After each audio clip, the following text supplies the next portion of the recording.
Good morning, everybody. Welcome to Fasting Space. Hope that you are so well today. It's 0 degrees in Madison this morning, so we are chilly but staying warm. I hope wherever you are that you are warm and enjoying maybe a nice coffee with me here. Yesterday in the session, we were talking about regret. And I don't know what your experience was. If you didn't see that, I'd say carve out a little space and go watch through that, listen through that. To me, the music, as I was listening through it, and the reflection, really put me in a reflective space and thinking about the quotes and the thoughts. Okay, regrets, something that we can all have. And we were thinking about kind of juxtaposing the regret that we have with this kind of standard phrase, live without regrets. And of course, that's something that we want to do. And so want to learn from regret, let go of it, but you don't forget it, right? So I was thinking about regrets, things that I wish hadn't happened, things that I wish hadn't done. And then I was getting into a space where it was like, have I let go of this? Maybe I have, but then it's there. So I think it's good to do a little check-in on that. I was thinking about regrets that I've had, things that I've been angry about. And I was thinking about the flow that really regret is like a reaction. And that it can flow in different directions. So one of those ways that it can flow, I was coming up with a whole bunch of Ds. That it can flow into discouragement, disillusionment, depression. So regret can have us flowing in that direction. And then I was seeing, okay, anger also can then, or regret can then flow into anger. And that was leading to a space of resentment. And as I was just thinking about it yesterday, I was like, well, resentment is like chronic anger, like a deep-seated, always present anger at someone or something, some situation. And I was seeing the connection then, like we talk a lot about on the channel, the connection between our emotional, physical state. We did the talk that I think was one of my favorite talks that I put together on inflammation and chronic disease, because that's what really bridges the gap, that we see the connection, that they're the same, our emotional states bridging in to our physical body and our experience of health in the body. Because we said it's only a construct that lets us split it out like it's two different things. The body, the mind is the same thing. So it makes sense, ultimately, that these things boil down to the same place. So it felt like a natural flow to me to come out of that regret space and then flow into that anger space. I've personally had a couple things I've been angry about lately. And so I thought it would be good, both personally and then for us to say, what does that mean? What is happening here? So we'll dig into that together today. If you're new coming through, want to say hi. I'm Dr. Z.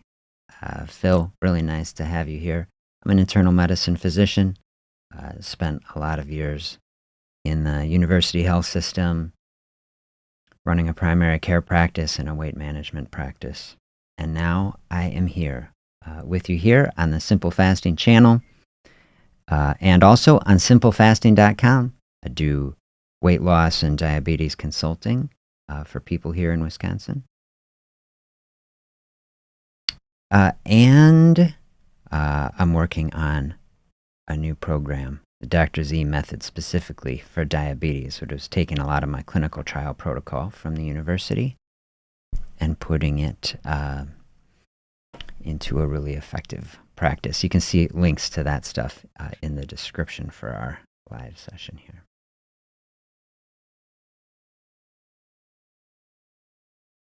What we try to do on this live session, what I'm trying to do, bring people together, create spaces where we can look at fasting, learn about it and then also experience it together in a thoughtful setting while we are walking toward health and wellness. One of the things I've been exploring lately, just that's fasting, a very simple process. Simple doesn't mean easy, but simple means we can describe what this is in only a sentence or two, but then we can also dive really deep on it. Fasting, getting to a deep emotional space, anger in a very deep emotional space.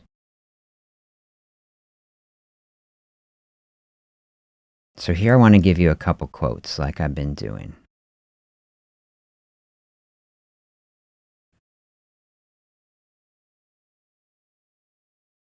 Here's what we'll start out.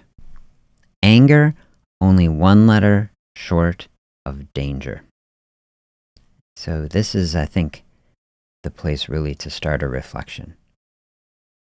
Anger, we can externalize it to some degree. We say anger is out there. We say we're angry at something. Something is happened. Something is not right. Anger is like a warning. This is what I want us to see. Anger is warning us in some fashion. Something is not right. Anger, like danger, should be telling us. But what we see as we get into it, anger is really internal. Anger is the emotional experience of taking some external thing that is not right and then bringing it inside. Now, it can do something very good. Start treating anger like a warning sign. That's what I was seeing yesterday when I was reflecting personally, okay, on regrets and things. I say, oh, here are some things I'm kind of angry about. Anger can be useful to the extent like this is alerting us to a problem. Anger can be harmful when we don't let go of it and we internalize it and we keep it with us. Just like yesterday we were talking about holding on to regrets. We don't want to hold on to anger. Then it can spiral. Then it can set us on many different paths that are not in the direction that we want to be going. If we're on a weight loss path, if we're on a health path, anger is one of those things, just like regret, like we said yesterday, that can drag us down and get us stuck in a space.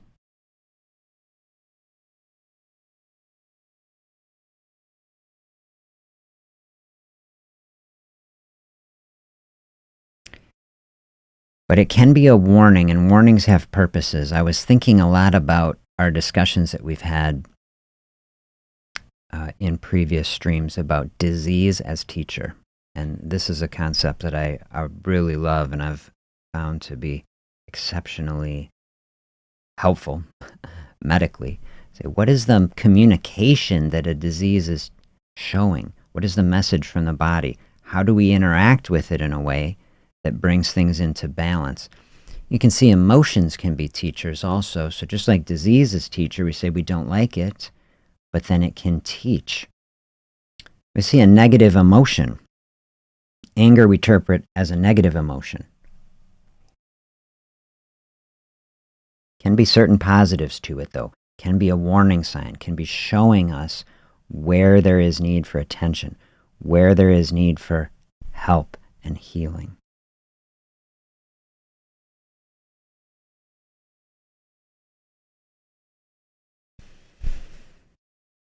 Look at this quote from Tarot Gold.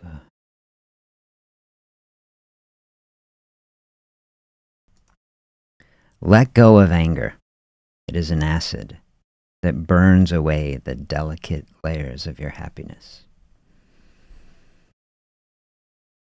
Have you experienced this? Have you experienced anger like an acid?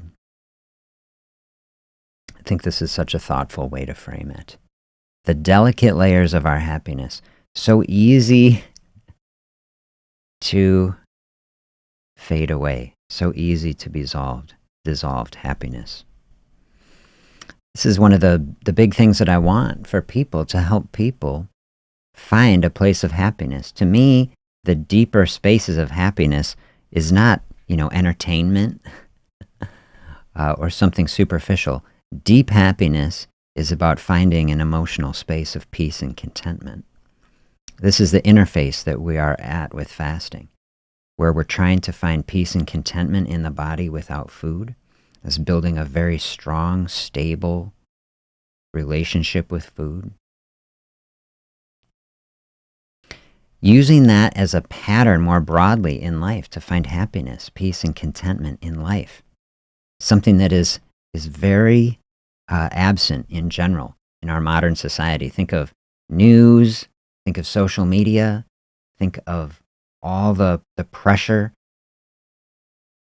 Think of consumption culture. We talk about that a lot. Think of all the ways that people are trying to bring in something, a distraction, a purchase, some type of consumption, a food, or something, trying to bring happiness. Really, happiness resides inside of us, and a lot of it is like, it's not bringing in more things to try to consume happiness. It's like, how do we get rid of stuff? How do we get rid of the regret? How do we get the anger out if that's struggling?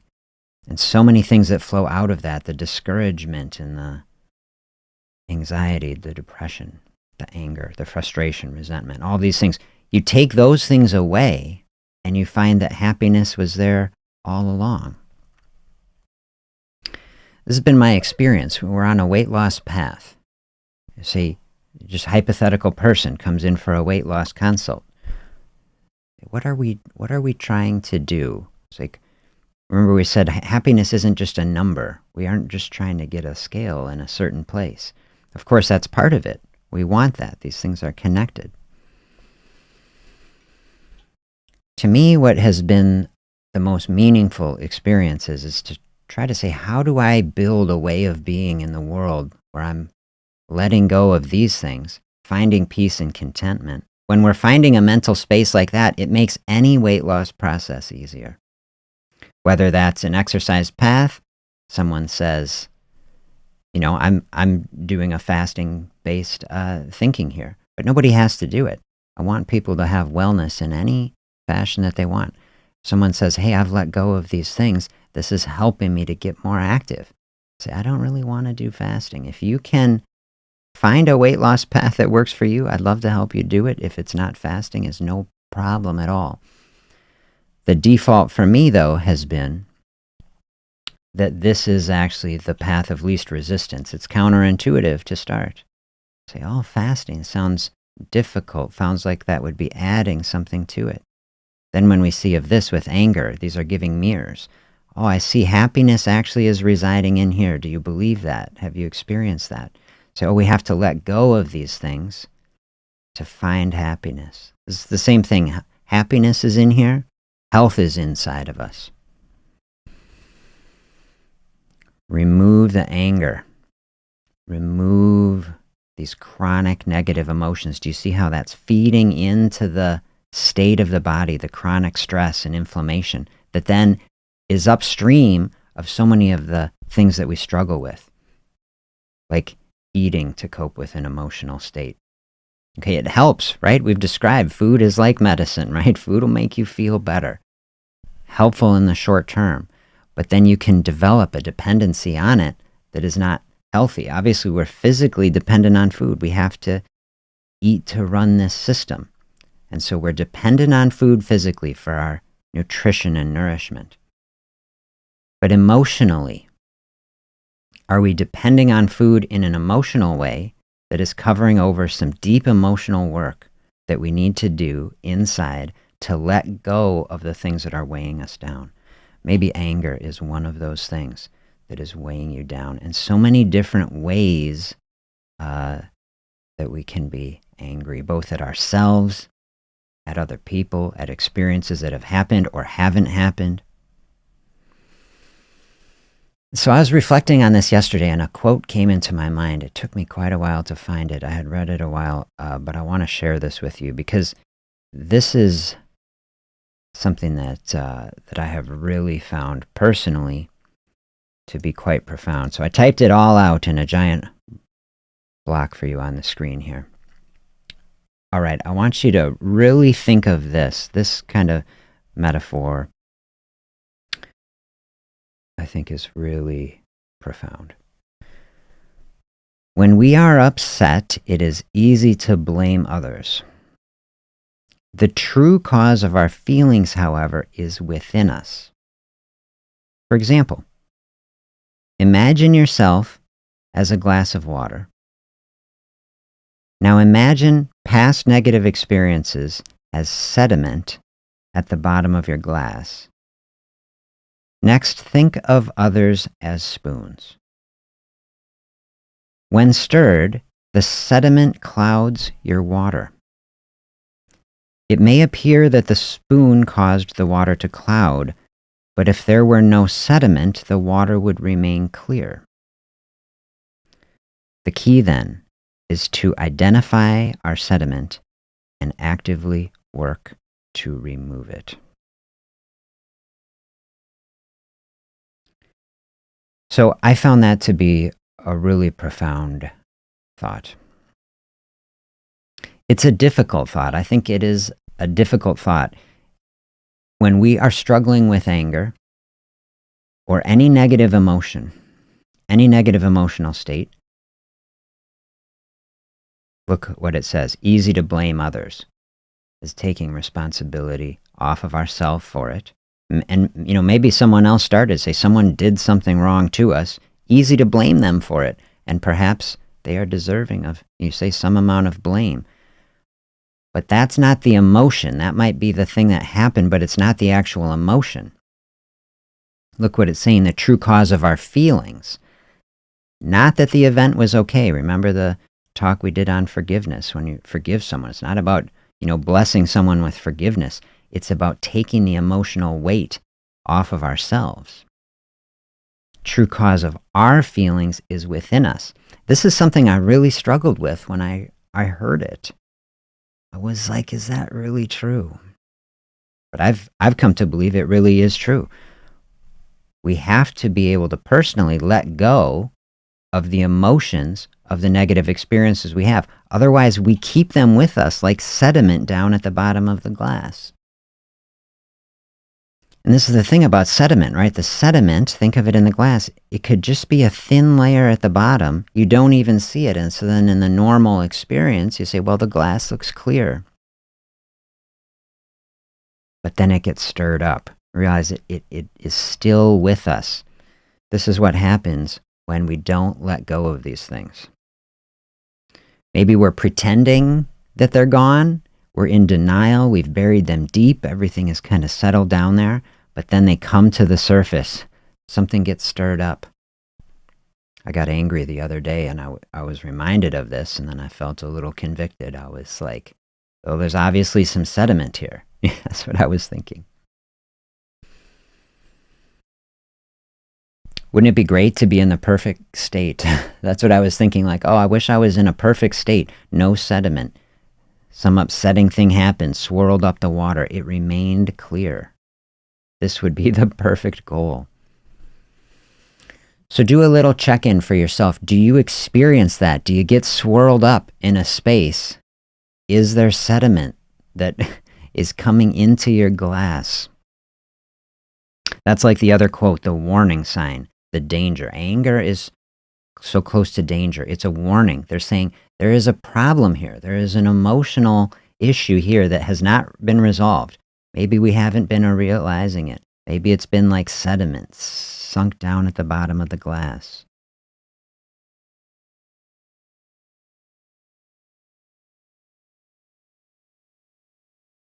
But when we become aware of it, then the key, identify it. Don't blow it over. So many times you say, oh, we get angry, we just try to bury it again.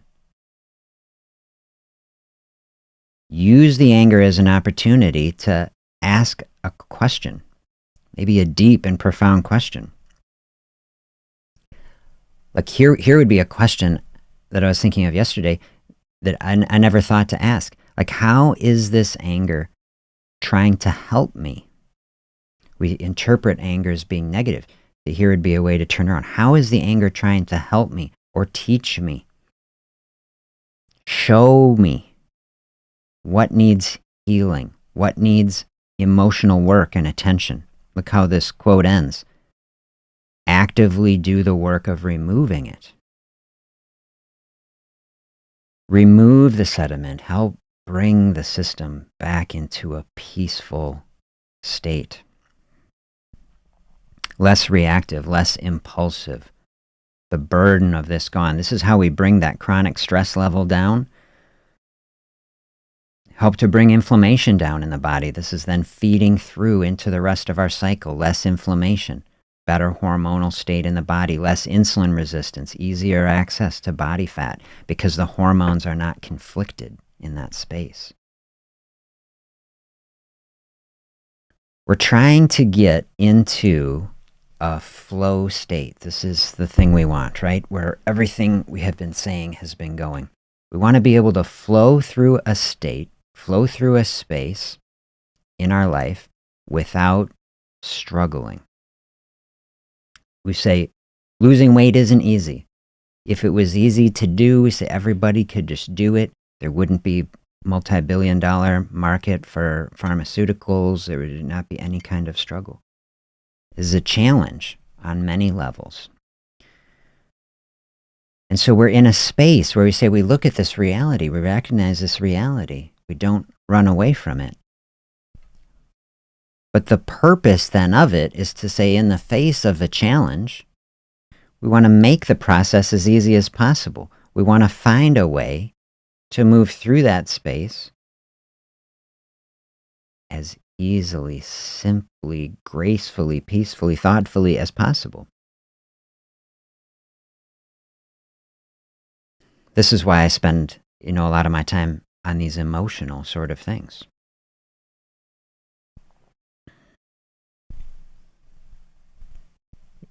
You say for some season, for some path, say we can brute force our way there.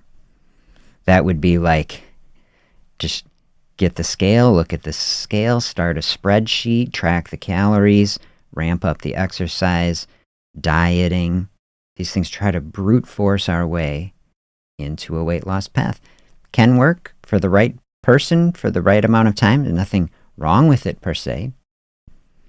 Fasting showing us a little bit of a different perspective though, which is to say, so much of that practice, brute forcing weight loss, forcing it in a direction, can create an adversarial relationship with our own body, like we're fighting it and struggling against it, can lead us itself into a place of anger. We were talking yesterday about regret, about how it's a punishment that we inflict on ourselves. A health path can become a punishment. This is when we get into a space where the mindset is conflict. The mindset is punishing the body. Exercise can become like a punishment. Restricting of our eating can become like a punishment. Trying to force the body in a thing can drive a lot of anger, frustration, resentment, just in that space. And that's the sort of dynamic in a health space that to me is not healthy, is not a healthy mindset at all to have.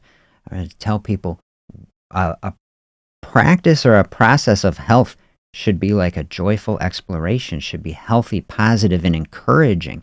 It should be about building a healthy, thoughtful, joyful relationship with the body and with food. All these things should be positive. And so if we're feeding on an emotion of anger to drive progress in weight loss, not a pleasant way to go through. I love the analogy of like a sailboat. I keep saying because I love it. Especially on just a nice day with a gentle breeze, just blowing across a lake, not doing a lot of work, not struggling.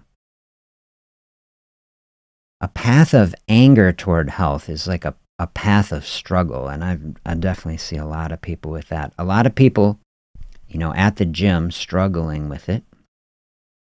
I love going to the gym. I'm a big exerciser. I want to inspire people to do a lot of exercise, okay? It's so good for the body. Human being is meant to move, so good for our emotional and physical space. Like, please do it. But don't inflict exercise on yourself as a punishment, for goodness sake.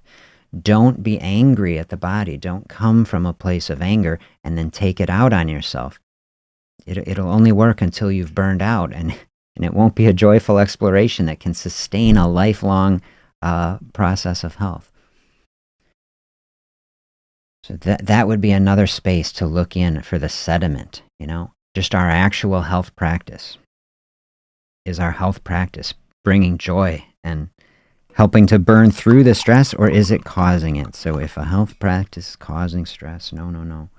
Fasting giving us a perspective of openness, saying, hey, here is something. I like to say, let fasting do the work. You don't have to burn yourself out in any process. To me, this is how we turn the whole thing around. You're just coming to it. You say, oh, fasting seems intense. Seems like something I wouldn't want to do. Until you see, okay, fasting is openness. Fasting is giving my body just open space. The body knows what to do. Body knows where energy is in the body and how to access and use it. It's like, okay, we can, like the only thing we have to do is nothing. That's like taking a big, deep breath. That's the connection. How do we bring down anxiety, stress, frustration? Taking a big, deep breath. That's opening up emotional space in the body. Just like fasting, opening up physical space in the body, the two are merged. I talk about opening up space. Okay, that just inspires the system. Take a deep breath, bringing the stress level down.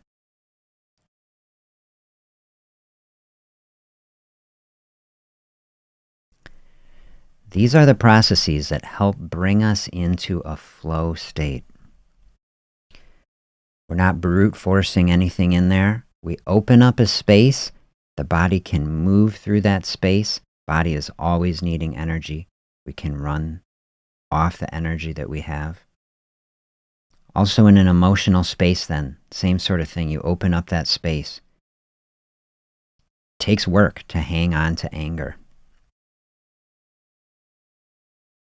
We talked yesterday about how we hang on to regret, how regrets that we haven't released, they're taking up slots. We have only so many slots that can be filling up our mental, emotional bandwidth.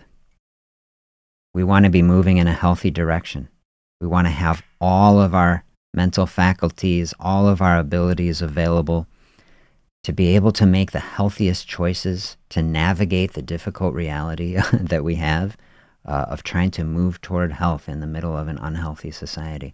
See, it takes a thoughtful, strong, powerful mindset to do that. We want to clear out every negative distraction that is holding us down. And so you see, if we're spending energy like this, holding on to anger, the process of releasing that is freeing up resources, freeing up energy. Mental energy, mental bandwidth to be able to move toward health in a positive and joyful way. Where do I find the energy? Where do I find the things to move on this path?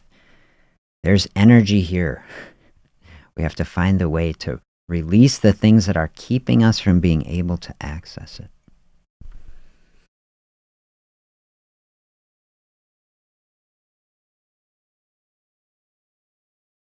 Hanging on to the anger is just keeping us grounded in it.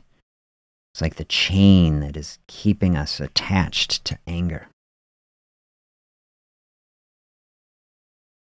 Maybe that's the type of thing that we feel chained, we feel stuck. Maybe it's emotional eating, or it starts that process, or feeling angry. We feel stuck in it. We're in this cycle. I really like this idea of taking a negative emotion and fasting through it. Using the mirror, the body and the mind, the body and the emotional experience. We've discussed in other videos about the autophagy effect. When the food intake stops, the GI system is shutting down. The hormonal state in the body is coming back into balance. Insulin level is dropping. Counter-regulatory hormones coming out, telling the body, hey, no more food is coming. Time to flip on the energy storage system. That triggers what are called autophagy pathways in the body. And autophagy is about burning through the excess, turning on like the cleansing pathways in the body, burning up the dysfunctional. Is garbage day on my street here in Madison today. We took the bins out, okay? We're going to clear out the stuff we don't need. That's like autophagy space in the body. Except in autophagy in the body, it's like a fire. The body takes the garbage, it just puts it in a big bonfire, burns it up. So things that are accumulating in the body, dysfunctional proteins, broken parts of the cell, get piled up. And when we get the space to do it, body will burn through it. So that's physically what's happening in the body with the physical parts of the body on a cellular level. We open up a fasting level. We burn through things we don't need anymore. Look at the mirror then to the emotional space. Anger, something that came to us. Can be a broken or dysfunctional process emotionally that we're hanging on to until we have the space to burn it up. Just like the autophagy, we need an emotional, mental autophagy space where we can burn up the things that are no longer serving us so that we can be rid of them, free of them, let them go, burn it up, and then the ashes would just float away like ash into the wind. Fasting, that's how fasting has gotten itself, is sitting right in between those two spaces. It is literally the physical space in the body that drives the autophagy process so that we can lose weight and cleanse and rejuvenate the physical system. It's sitting right in the middle also of that emotional space where we clear out space, free of any distractions. It's what is giving space to the body for the deep work. Like we said in the quote, do the work to rid the sediment. I was thinking about that yesterday, fasting through anger. If you feel called to do it, never as a punishing sort of mindset, but when you see it, to see, oh, fasting this sort of space emotionally help to cleanse the system, just like it is helping to cleanse the body, bring things back into balance. Anything that you're hanging on to, anger that you have about yourself, about past decisions, maybe cycles you've gone through, dieting cycles, weight and regain, things that you perceive as failures in the past, but really we're just learning and stepping stones that are bringing wisdom and experience. They're going to help propel you forward. In that sort of space that you can reframe it, burn through it, bring things back into balance. Any negative experiences, anytime someone coming into a weight loss space can bring up, okay, that can be like stirring the spoon, right, of struggle and experiences that you've had. Frustration, maybe you've had conflict, family members, maybe you have had conflict with other people, maybe medical providers, where it is because it's touching. Trying to lose weight, touching an emotional space along with a physical space, anger, frustration can be in that space. This is a sort of space where we want to move toward that. We don't want to sweep any of that under the rug. We want to help use our practices, our wellness practices, to let go of all those things. Are there things like that you have struggled with? I'd be happy to hear. Feel free to share here. Maybe it's the type of thing you say, I want to share that with a journal. Journal for nobody else but you. You can write that out. That can be such a good thing. You say, how do you get an anger, a resentment, a discouragement, a frustration? How do you really get it out? You say, I see what you're saying. I see the sediment in the glass, like you've been saying on this quote, that we want to get rid of it. A journal, a way you can write it. Different ways to use a journal. One way to use a journal, specific type of journal, you can write that stuff out and then throw it away or burn it if it even feels better, if you have the ability to do it. Take those emotional experiences. Get them out when you can see it. Then you see it external. So many times, even to talk about it, you say, well, that can be very, very helpful. Speak it out. To write it out and actually see it can make it more tangible, either in a journal just to have it or in a journal to get rid of it.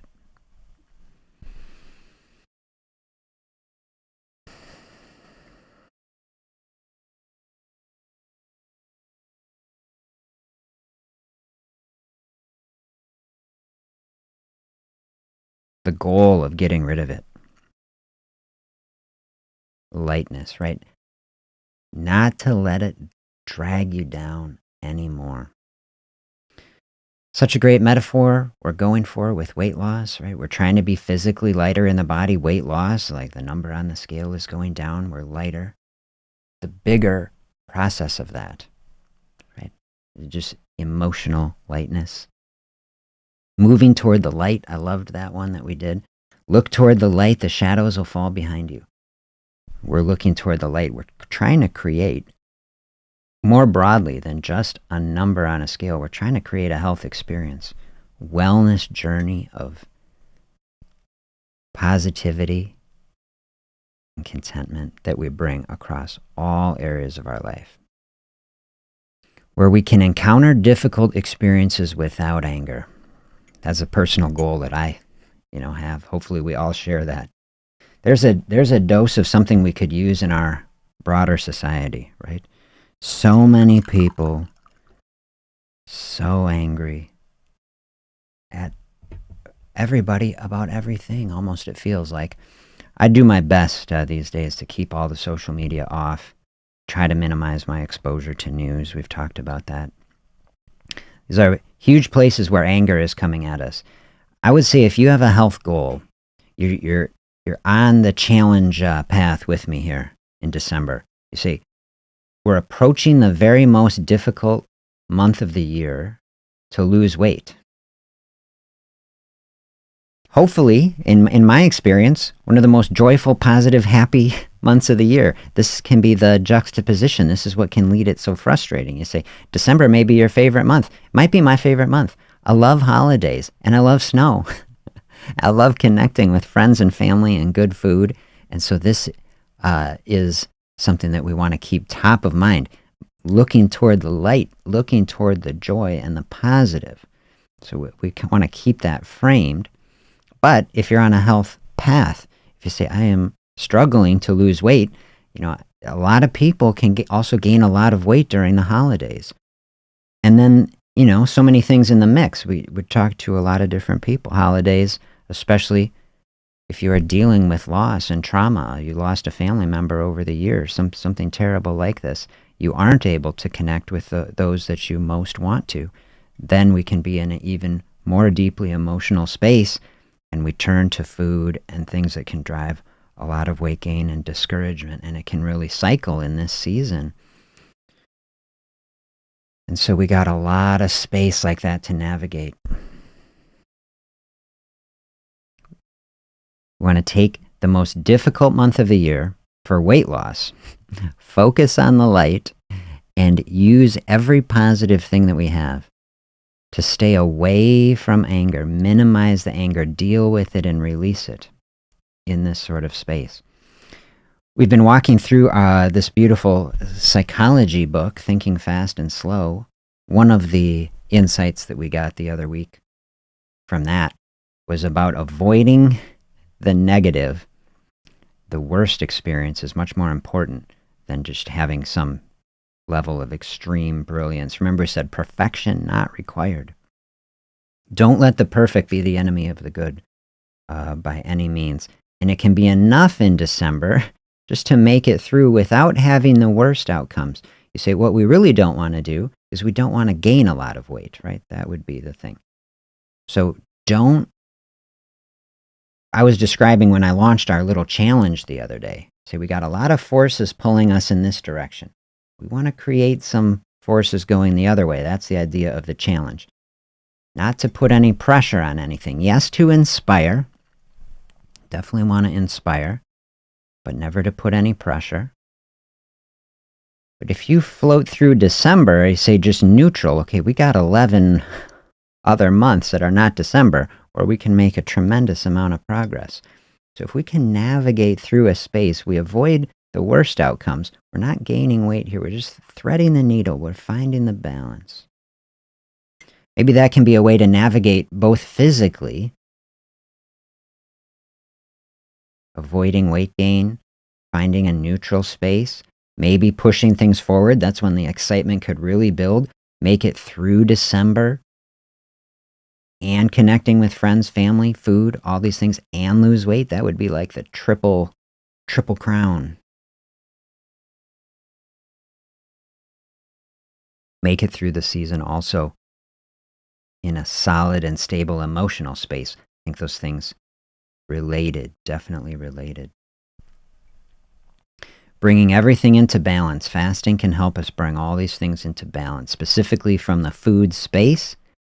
Absolutely, fasting can help you navigate a holiday. Were you able to do some of that around Thanksgiving? Can be within a day, a basic fasting process. Say maybe I'm going to open up space in the morning, have a coffee, and then keep that eating window in a space. And then you have freedom within that space. I'm going to have a big, healthy, happy meal. Maybe it's a treats or something in there. Okay, and we're balancing that out within that day with a bunch of fasting space on the other side of it, and let everything come into balance. That'd be a way to do it within the day. Or you say, hey, I've got a holiday season happening here. A lot of eating is happening. And we don't want to bring a fasting space into that. Say that's not the culture. That's not the process. No problem. But what about the days before it? If we go a couple days ahead of time, maybe we lean a little harder into a fasting space there. See, we can balance these things on a broader time frame. Every day doesn't have to be so-called perfect. We can balance things over a week or over multiple weeks, and that's what we're trying to do between now and January 1st. What are the processes that we can lean into here? And then we got a holiday, maybe holiday is like this, and then we lean into it on one side and then on the other side, and flow through this month. See, when we zoom out on the whole month, then we take a lot of the pressure off. Then anger that we could experience. See, I've definitely talked with a lot of people, say, who had anger.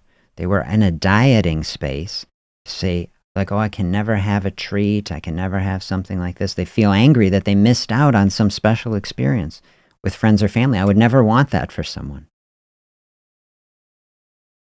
Here, fasting giving a way to balance this out. Lean into fasting space on a day where it's not a holiday. It's not a special experience. You can create a special experience for the body. Give it a gift. Open up the space. Allow the body to come into balance there. Then you have a bigger food day. That you plan for it, you enjoy it. Nothing to feel guilty about. Nothing to be angry about.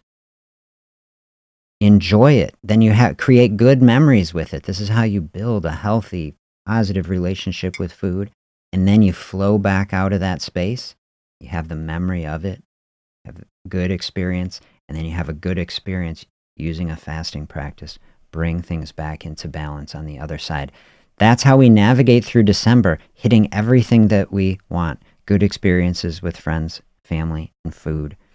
Good experiences leaning into health practices that are taking us in a healthy, positive direction, and going to set ourselves up for a really joyful, exciting process in 2026.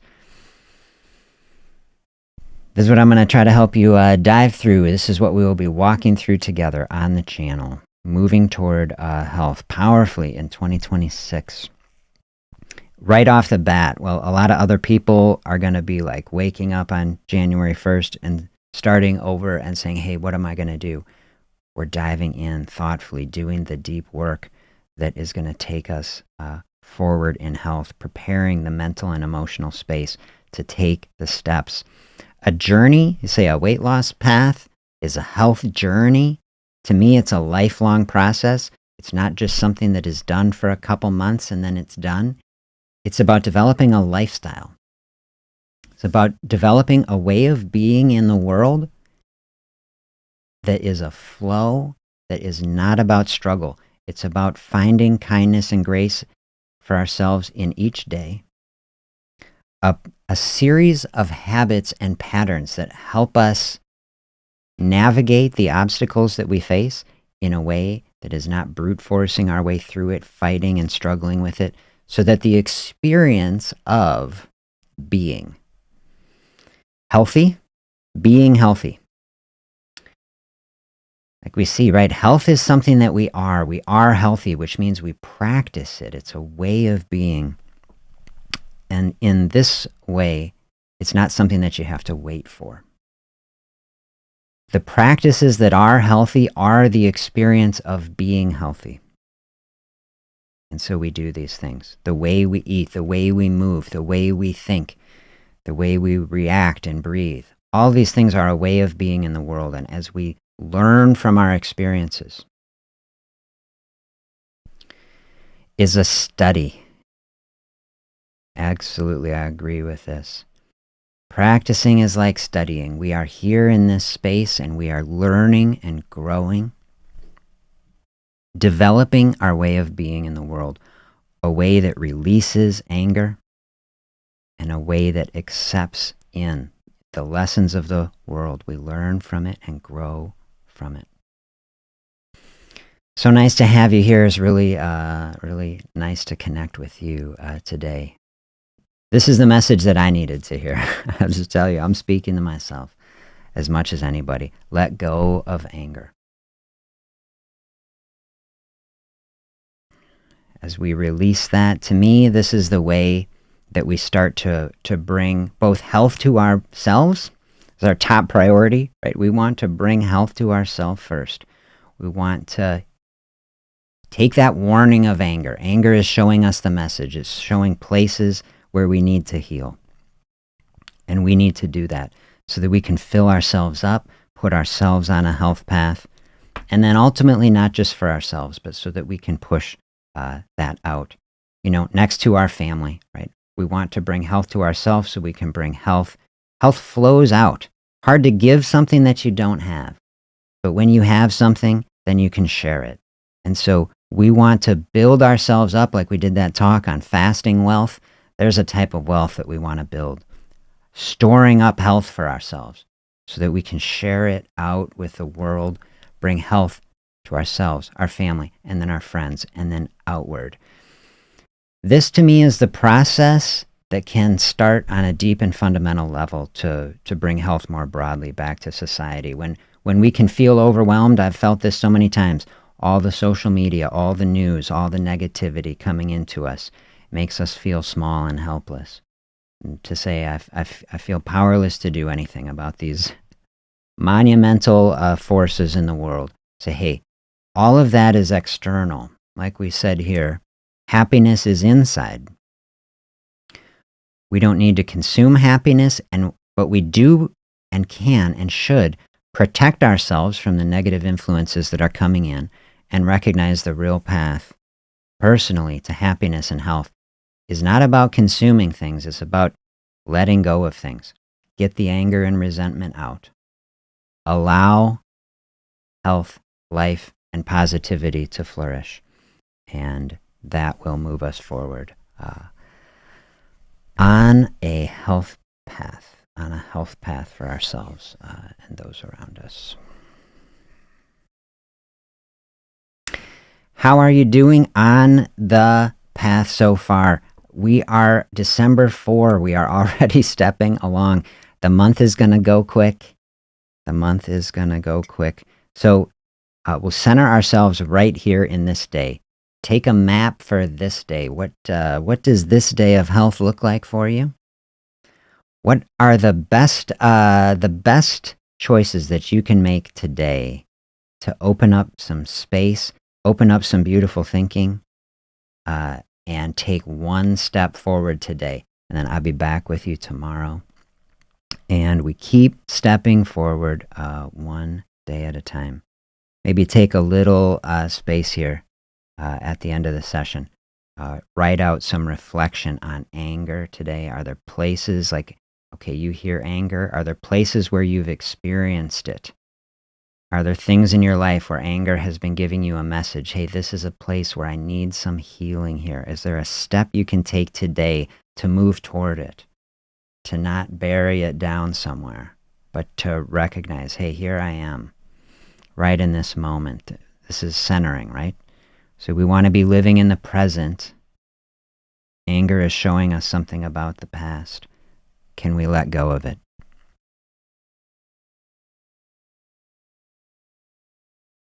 Yeah, this is a great centering question to ask.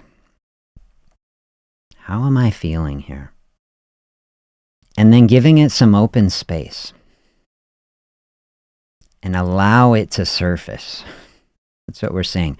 Giving things some space. That's the big pattern from fasting. You give things some space in the body, lots of good things can happen. Body will be getting rid of toxins, getting rid of dysfunctional stuff. The same sort of space emotionally that we can create. To open up some emotional space here. You know, we're all so busy. I've got a list of so many things I want to do when we're done here. But we say, okay, to the extent we can, let's open up some space here. Breathe into it. Maybe it's just 5 minutes. Maybe you can take 5 minutes and ask yourself this question. How am I really feeling? Are there places where anger comes up? Maybe you do a little looking for it. Like we did in that space yesterday. Maybe music can help get you there. Get some peaceful music in there, and maybe those notes can help work their way in. Here is the thing I really am angry about. That I've been angry. This is really good too. That'd be the follow-up. What am I thinking, and is it true? Really great thought. The thoughts are going to come. You know, sometimes this is a barrier to people for a meditation space. People think like, oh, to meditate, what does it even mean? Mean like sit and think about nothing and clear the thoughts. And that was a big barrier to me for a while because, like, well, what do you do in a space? Like you're in a space. I'm trying to practice meditation, be thoughtful, do these things. All these thoughts just coming in. Do you experience that? Like, oh, all of a sudden my mind is wandering. I can't keep my mind, free of thoughts. But to me, this is one of the first places. Is actually the benefit is just to actually see what are the thoughts that come up. You ask this question, what am I thinking? This is the first part of awareness. So maybe we don't even know. Say, I don't have awareness even. Are there things I'm angry about? Like, we can be so busy. I know I've been in this for so long where it's like, we're just going, we're doing the things, we're taking care of all of the stuff. We're not even connected in emotionally to our own experience. So I really like Queen of Heaven bringing us this thought. This is a great place to start. What am I actually thinking? Those thoughts that are coming, whatever they are, maybe it's just all the things that I have to do are the things that keep coming in. Perfectly fine thing. Just space to process. Giving ourselves space to process. That's a really healthy thing. If you sit in an open space and the thoughts that are coming in, they aren't deep and profound, life-changing thoughts about like, oh, I sat here for 5 minutes and I realized, the anger. And it's not like you're going to sort everything out in only a few minutes. You got to kind of sink into that space. Try to journal from what is on your mind. That's a great space. To me, a journal and a meditation are just like a flow back and forth. You open up a little meditation space. Say it's only 5 minutes. It doesn't have to be like, oh, I've taken a half day off work and I'm going to sit in some special position for hours. And you think, no, this can be just a little open space in a day. Clear out some space and see what comes up. And maybe it's the to-do list, but maybe a while. The process, if you want to work on it, maybe it could be journaling with it. Sometimes it can help people have a little journal right there with you where you can say, hey, I really do want to try to clear out the thoughts a bit. In a meditation space, you can get to a space that is like more detached from all the to-do lists and all the things, get into a broader experience. It's okay if you don't. One way to get there is to have the journal there and just write the thoughts out. That can be a way to take them from this space of cycling thoughts. Hey, I've written this out. It's here. It's not going anywhere. It's top of mind. That can be a way to get it out and process.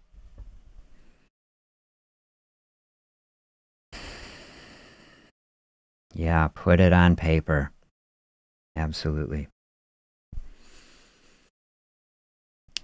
This is the flow back and forth. So we say we're trying to dig down into the emotional and the health space. Say a chronic disease, say this can be depressing, but it can be inspiring. Especially as you see that it can be a communication, that it's not necessarily something completely negative that can't be learned from, or it's not necessarily something that is permanent, that can never be changed. And a truly inspiring path is to receive healing, to receive a process that can help you to walk away from something like that. This process, putting it on paper, there is a process that can help. Say from our beautiful quote that we were working on about the sediment in the glass. They end it specifically saying, okay, we realize we've accumulated sediment, in our glass. Actively do the work to remove it. Putting it out on paper is a huge part of the actual work of getting it out, to be able to move on from it. You say it's such a simple thing. Can such a simple thing as writing it out on paper be helpful? I will tell you that it can, but it's a surprisingly hard thing to do. At least that's been my experience. Something, in the way, that's what we're digging in with our psychology book, right? That the way the mind works, we've seen it is primed against us in many ways to put us into zones of complacency. The default systems, the way the brain works, try to lock us in place. From a certain perspective, it's trying to protect us. It's trying to say, if we don't change, we won't be hurt. We just preserve the status quo, and because it's always a gamble, things could always be worse. This is the calculation that some center in there is making. If we make a decision, it could always be worse. And so to protect ourselves from some worse outcome, we just won't change. And so our emotions are set up to keep us locked in this space of keeping everything the same. So it can be very hard. You can be thinking a thought. I know I've done this a lot of times. I'm angry about something. I'm doing something. I won't write it out. Because it's like, and that I've fought battles with that, where it's like, because I know if I write it out, that would be the process to start to change it. That would be the process to start to release it. And so some center in there is keeping us from doing that. And so one of the processes I've realized is when I've opened up a space to try to write something into the journal, I'm really trying my best. It's hard to do, to pay special attention to the things that I refuse to write down. If I'm writing stuff and I'm thinking I should write about this, I'm like, no, I just won't do that. I'll be like, oh, why is that? Is it the things that we selectively edit out of our journal might be the most important things, actually.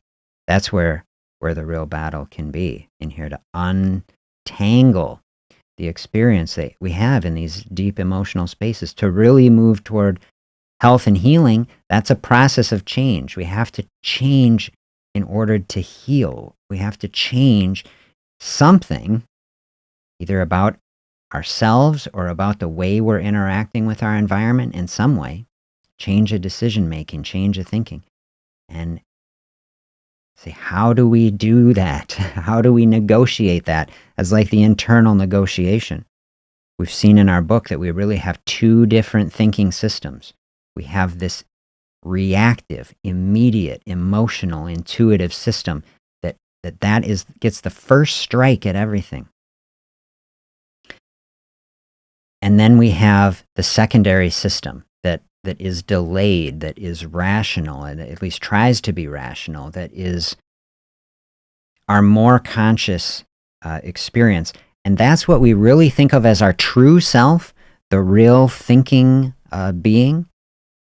But we see like 90% of life is this immediate intuitive system. And that's what gets primed. That's where our habits live. And that's where the flow state really is, because as much as possible, this secondary system that we're describing, what we see as our true self, has a limited amount of bandwidth every day. And so most of the day we try to flow through in our habits, and that's what preserves our mental and emotional capital. And so the process of awareness, the process of journaling, like we are saying, the communication between a meditation space and a journaling, is how we navigate and get into the interface between these systems. We say what we're really trying to do, when we say we're trying to change our way of being in the world, you say, well, how do I reprogram this intuitive system that is basically on autopilot? It's basically making all these decisions. And that is what comes to feel normal in our day-to-day experience, is just to keep doing what we've always done. And so we were looking in that reading yesterday about regret. We always like to make the normal decision because we punish ourselves more when we change something, we do something different, and then if we experience something negative, we experience that as a much greater source of regret, much more open to being angry with ourselves in that space. And then we know that, and so our body protects us from having a negative emotional experience by keeping us in these default patterns. This is one of the reasons why habits are so hard to change, because the system is set up against it. So you say, we want to change a habit and a pattern. Here we're going through the process actually to get to that interface, to use within a day, recognizing, okay, we don't have to change our entire life all at once. We can make a small step. This is what I always want to say. We always bring things into the present. This is how we reduce anxiety and pressure. We aren't worried about everything in every other day that could ever be done. We're saying, what is the step that I can take in this day? What is the challenge and the obstacle that we can do here in this space? That's enough for this day. The thoughts will come up. Maybe the thought is something like this. Here's a big thought. I need to move to Maryland. I need to get out of this space. I need to do something. Okay? You got to open up a space for something like that, and then you got to process that. That'd be a big change, right?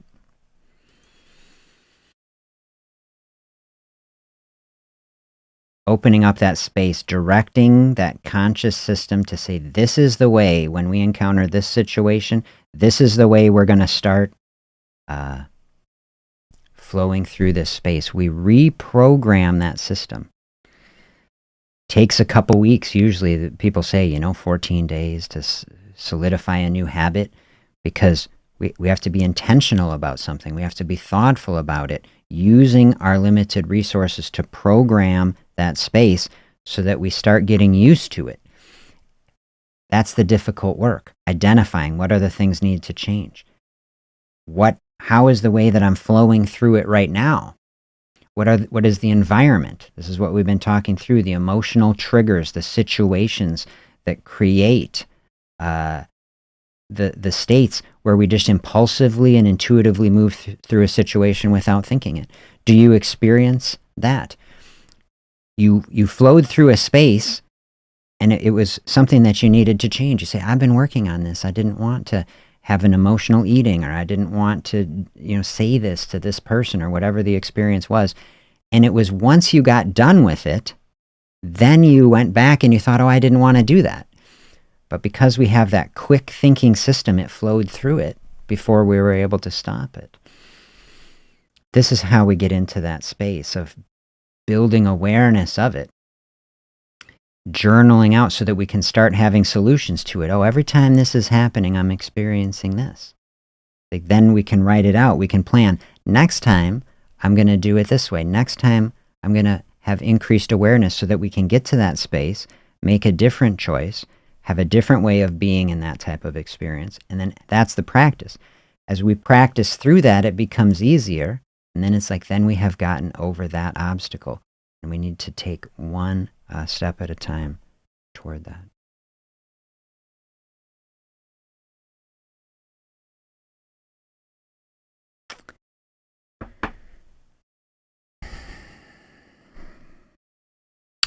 Really appreciate these thoughts. I really appreciate these thoughts. To me, this feels like the things that we need to move toward.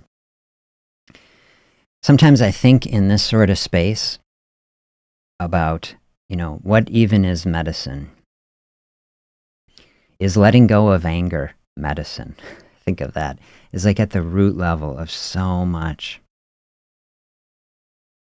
I've spent such a huge amount of time, as a primary care doctor. I'm in the office. We think of medicine as like the pills coming in, right?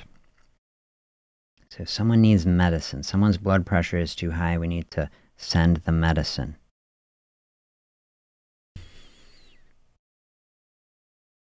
Can forgiveness be medicine?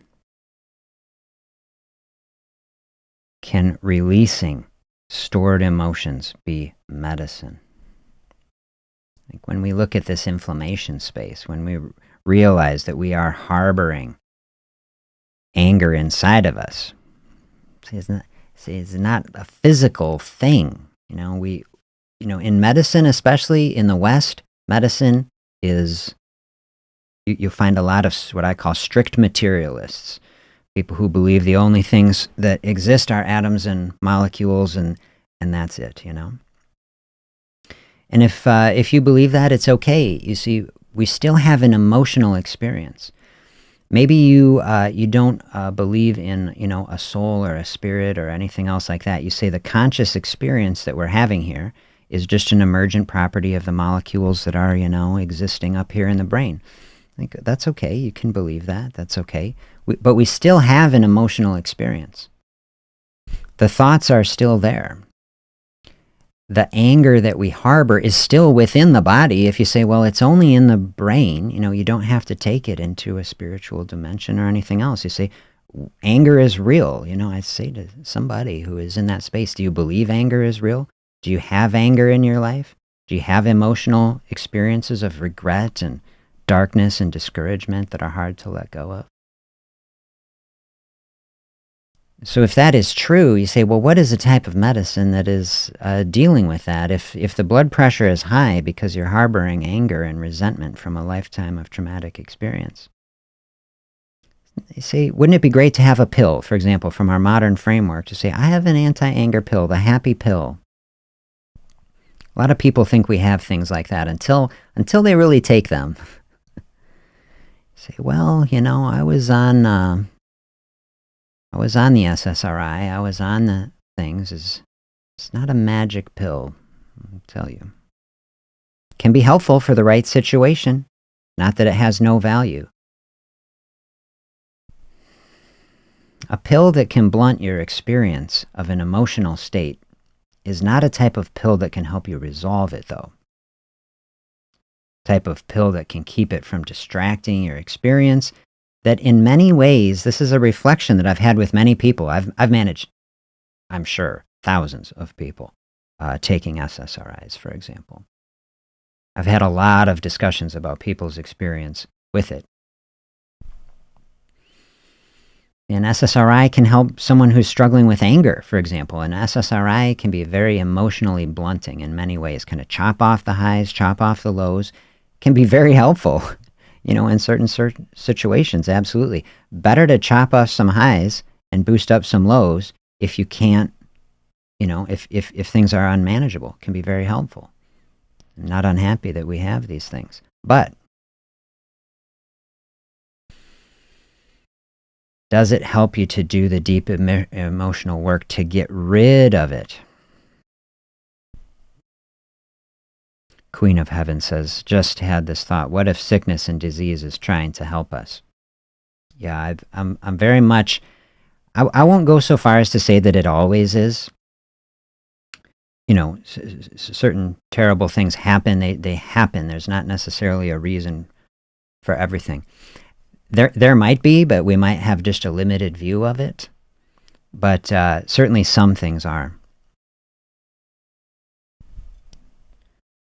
This body telling us we are angry or in unforgiveness or bitterness.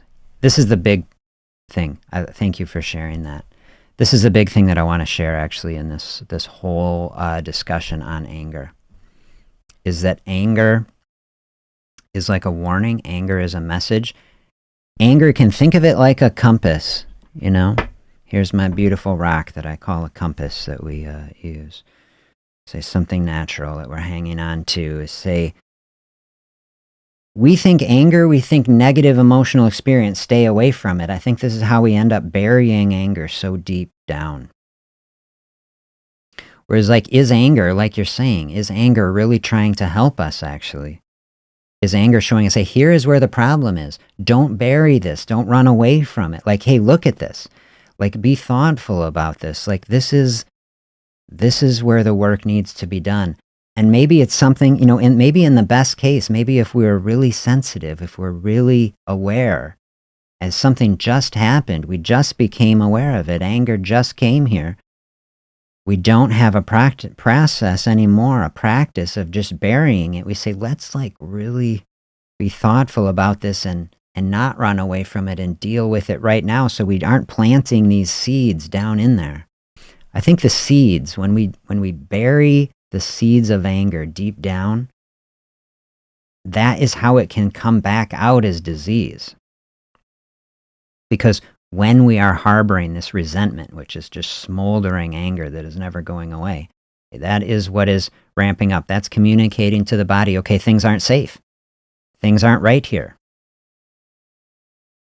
And then we can see that's what triggers the sympathetic nervous system. The adrenaline is flowing, the chronic cortisol, everything on edge. And when things are in that state, in that inflammation talk, if you didn't see it, go back and watch the inflammation talk. I showed the flow chart.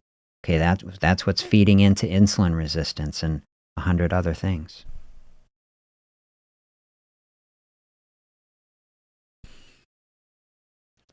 We take medicine for the symptoms, Queen of Heaven says, but it is saying no to the body. It's telling you something is wrong. Yeah, I think we really need to be thoughtful. This is where I was kind of going in this space about what is medicine actually. Like, I think we need a reevaluation in a large measure. Say there is some process that is happening in the body, and this is especially true with our metabolic health, like the physical state in the body. Not necessarily so much. I was walking down an icy street and a car went off the thing and smashed me. Okay, like you need a doctor. You need to fix it. Okay. It's like, but now the body is communicating a message, like things were okay and then they weren't. You come in, we say now the blood sugar is too high, the cholesterol is too high, blood pressure is out of whack, the weight is going up, like things are out of balance in some fashion. So what is the message? What is the deeper message? Church teaches that our ancestors could be the reason we are sick. You know, church teach that. If you travel around the world, you look at cultures across every spiritual and religious tradition, on every continent, you know, on this planet where there are people. People have a spiritual tradition that talks about these sort of things. I used to think I would hear something like that, you know, back when I was in medical school before I thought deeply about things.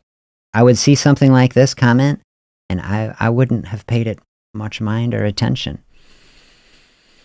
I would have thought, oh, our ancestors, this and that. You say, you know, this is taking us out of some empirical medical science. It's taking us into like... But you start looking into epigenetics, right? And you start to look at the fact that everything that is happening in the body is not hard-coded in the DNA, that the entire external part of the DNA is actually communicating information that can be actually changed in real time. Like the nutritional status of mom can directly, in fact, impact the expression of genes in the baby, right? And you start to realize, oh, there is actually a connection through time of people's experience, and I have a much more open mind than I did in the past about something like that.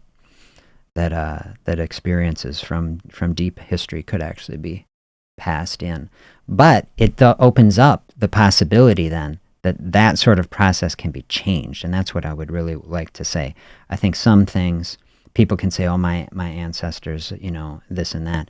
I say we can stop this now. We can send this process backwards, in our thinking at least.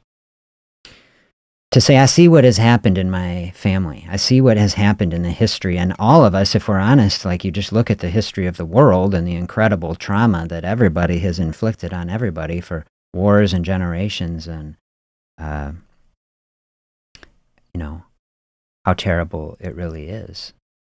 And we say, we need to have practices to stop this. You say, I don't want the next generation to continue in these ways. You say, obviously in the big picture, look what is happening. Everybody angry at everybody else.